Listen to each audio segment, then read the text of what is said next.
السلام عليكم. من خاون قەرەداغیم ڕاهێنەری بێژەری و پێشکەشکاری و زمانی جەستە و فێربوونی جلفی عێراقیم. ئەمڕۆ هاتم بۆ پێشانگای کتێب لە شاری سلێمانی ئەمێ باسی ئەوە بکەم گرنگی کتێب بۆ فێربوونی زمان. ئەوەی کە خوێنەرێکی باش بێت بەرهەمێکی باشی هەیە. چجا ئەگەر باسی زمان بکەین کە کلیلێکە بۆ دەرگایەک جیهانێکی ترێ پیشانەیەت. کە تو فێری زمانێک بوویت کەسێکی تریت جگە لە کەسایەتی خۆت، لە کللتوری خۆت، لە زمانی داکی خۆت، لە شێوازی بیرکردنەوەی خۆت کە فێری زمانێکی ترە بی، کەسایەتیەکی ترە بیت، زمانێکی ترە زانیت، کللتوری ئەوان نەزانیت، زانستی ئەوان نەزانیت، بە عەقڵی ئەوان بیرەکەیتەوە بەرهەمێکی جیاوازتە بێت.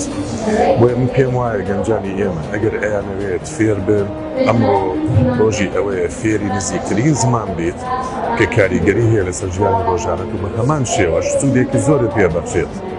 من ئەمڕۆ کە فێری زمانی جلفی عێراقی ئەبم ئەتوانم مامەڵە لەگەڵ بازرگانێکی عێراقیە بکەم کە ئەڵێن عێراقی لەبەستن عەرەبێکی عێراقیە، چونکە ئێمەش کوردی عێراقین. بۆیە باشترین ڕێگا کە تۆ بتەوێت سەرکەوتووبی لە ژیانتا ئەگەر بتەوێت مامەڵەی بازرگانی بکەیت لەگەڵ عەرەب عێراقیەکان پێویستە فێری زمانی جلفی عێراقی بکەیت. هیوادارم هەموو لایەکتان ساغ و سەلامەت و سەرکەوتوو بن ئینشاءالله.